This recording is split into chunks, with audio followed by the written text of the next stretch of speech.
You've probably seen the video with this Houston TV reporter who went very off script and on live TV accused her station and Fox of muzzling her. Thanks, guys. That's right. Before we get to that story, I want to let you, the viewers, know that Fox Corp has been muzzling me to keep certain information from you, the viewers. And from what I'm gathering, I am not the only reporter being subjected to this. I am going to be releasing some recordings about what goes on behind the scenes at Fox because it applies to you, the viewers. I found a nonprofit journalism group called Project Veritas. It's going to help put that out tomorrow, so tune into them. But as for this heat wave across Texas, you can see what it's doing to AC units. Stop. Is the guy's name AC Units? Because that's amazing. If you're in Houston and your unit breaks, call AC Units. Look, Father's Day is June 20th. It's a reminder to everyone to please, for just this one day, laugh at your dad's jokes, okay? Thank you.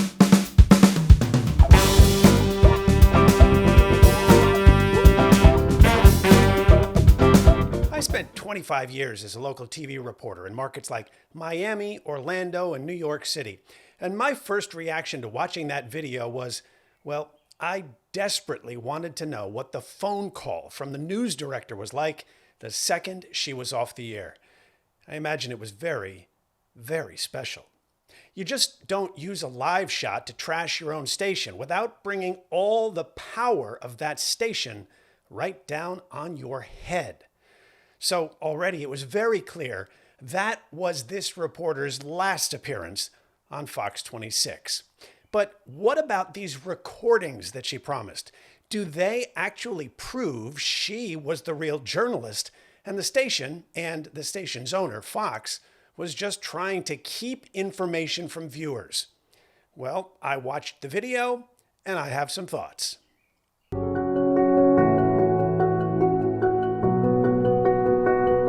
Fox came at my throat for standing up against censorship.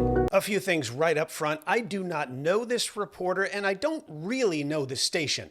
Fox owned KRIV TV, but I do know local TV news. And I did, in fact, work for 4 years for Fox's flagship owned and operated station in New York, WNYW Fox 5. Breaking news out of Brooklyn. Mark Joyella is on the scene right now of a double shooting. Mark, what's going on? Linda, John, that's right. Police still here on the scene in Crown Heights. Now, if for any reason you don't already know what Project Veritas is, there is plenty to read online, but they are not, as this reporter claims, a non-profit journalism group. I mean, not even close. But let's get to that video. Project Veritas and James O'Keefe say this reporter is blowing the whistle and sounding the alarm on corruption and censorship. Okay, well, here's my take. The most compelling case this reporter makes is the case that she should be fired. I'm a reporter, dayside reporter, primarily on the 5 o'clock news, also 6 o'clock news. So who is this reporter? I really don't know. I never heard of her before this week, and I can't say anything about her reporting, at least not any reporting she did before blowing up her career. But I can say it appears she should have been exposed to journalism. She graduated from the Newhouse School at Syracuse, which is one of the best journalism programs in the country. And at least for a time, she worked at KARE-TV in Minneapolis. KARE has long been known as the home to some truly great reporters, and they do some of the best storytelling anywhere. So presumably, she knows what journalism looks like. Okay, let's look at the charges she makes and whether she backs them up. The viewers are being deceived by a carefully crafted narrative in some stories, okay? Okay, like what? And which stories? I have passed on Bitcoin stories. African-American audience of 5, it's probably not going to play. Admittedly, that was not great.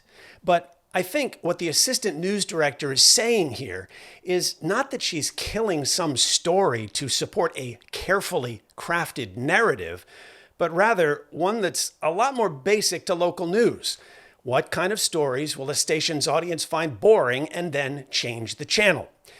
Yes, Stations make story decisions based on ratings and based on the demographics of who watches. And you can argue all kinds of things about that. Why a station covers crime stories but ignores local government, for example. But to me, that's very different from killing a story because that story violates a carefully crafted narrative. Now, what exactly was this Bitcoin story? Because I can tell you that a reporter could probably pitch a Bitcoin story every day for weeks and weeks, and in many local TV newsrooms, they'd probably still get assigned to something else. That is the call of producers and newsroom managers, and it's based on all of that sausage making that goes into stacking a show at 5 or 6 or 11. I have passed on Bitcoin stories by almost every single reporter for our 5 o'clock audience because that's not our 5 o'clock audience. Look, these are businesses, and of course they prioritize the business part. That's how television works. But in practice, that means trying to produce stories that will draw an audience. Now, does that mean that sometimes capital J journalism stories don't make air because there's a tire fire? Of course it does. We saw heavy black smoke. I want to show you some video of what it looked like from our chopper earlier today. This is happening at Ozinga Midwest Marine and Rail Terminals. The object of the game is to draw more viewers to your show than to the competition. That's why local news gets criticized often for not doing more investigative stories. But is that corruption, deception, or even censorship? I don't think so. When I worked at Fox 5 in New York, I could have gone in every day and pitched a story on something serious and important like monetary policy or climate change.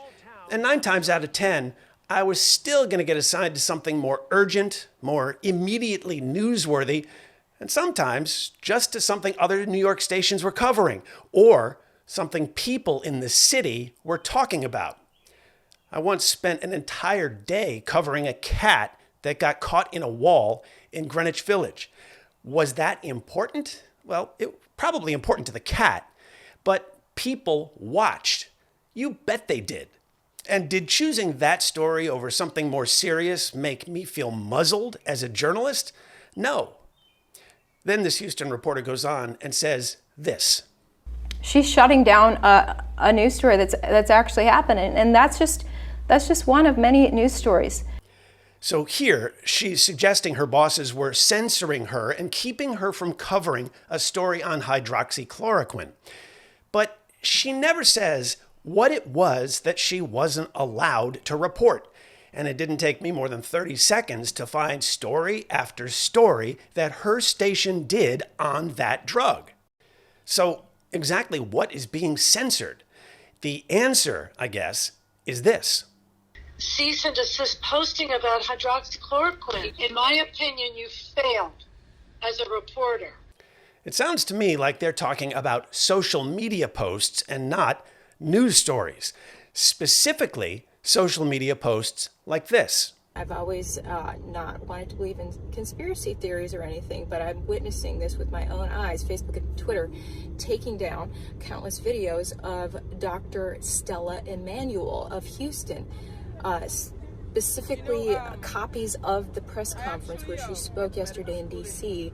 about how she has successfully cured COVID-19 patients. Now think back. Remember when they cured COVID back in July 2020? Yeah. Well, to me, this looks like a news manager telling a reporter not to make social media posts while wearing the station's branded polo shirt that dive into conspiracy theories and suggest that an unproven health claim is something else. Now, again, you can argue all you want about hydroxychloroquine, but I don't see a station going at a reporter's throat because she stood up against censorship. The audience was craving answers, and then they're seeing that the news is not covering it at all. Does that build trust in the news? No, that alienates the viewers. They are left to just assume the news must be in on some sort of conspiracy because they're not answering our questions. If this reporter really thinks that in July 2020, her station was in on some conspiracy because they didn't tell viewers that hydroxychloroquine and zinc could cure COVID?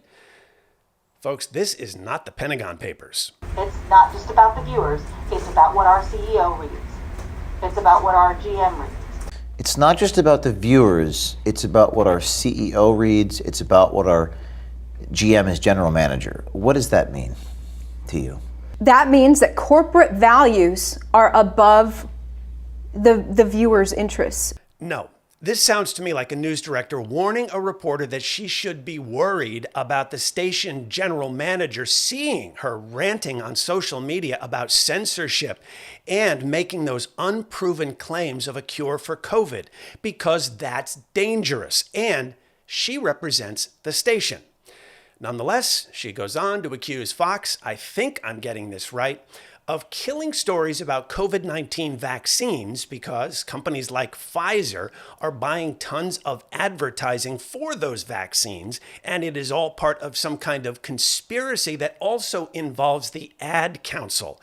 That is the nonprofit that makes messages about adopting kids out of foster care and telling parents they should ride with their kids in car seats.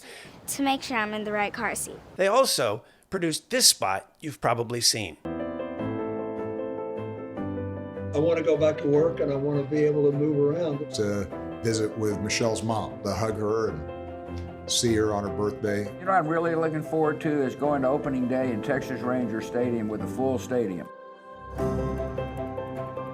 We've lost enough people and we've suffered enough damage. At this point, even James O'Keefe was starting to look bored. What's particularly concerning about the Ad Council posts is they don't come off as ads. It's not blatant that it's an ad. No, they don't look like ads because they are not ads. They are public service announcements, which anyone who's ever worked at a TV station should know. I do not know what's going on with this reporter, but I did not see anything in that video that even suggested corruption or censorship. If you did, tell me about it in a comment below. What I think is happening here is this is a reporter working very hard to get fired. And it looks like she's done it.